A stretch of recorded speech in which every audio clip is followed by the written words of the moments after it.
हजरत सैयदना इब्राहिम खवास रहमतुल्लाह तआला मुबारक अंदाज ये था, रोजाना कुछ टोकरियां बनाते और दरिया के अंदर डाल दिया करते थे। अल्लाह, कोई पता नहीं किधर जा रही है, लेकिन दिल में ये हुआ करता था कि शायद इससे कोई आदमी, कोई जरूरतमंद अपनी जरूरत को पूरा कर लेगा, किसी के काम आ जाएंगी। ये इरशाद फरमाते हैं एक अरसे तक यही मामूल था, रोजाना टोकरियां बनाते और दरिया के अंदर छोड़ देते, एक तरफ चली जाती। एक दिन फरमाया देखो तो सही जाती किधर है।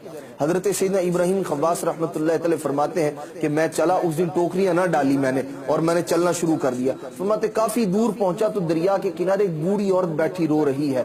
मैंने जाके उससे पूछा कि क्या वजह है, क्यों रो रही हो?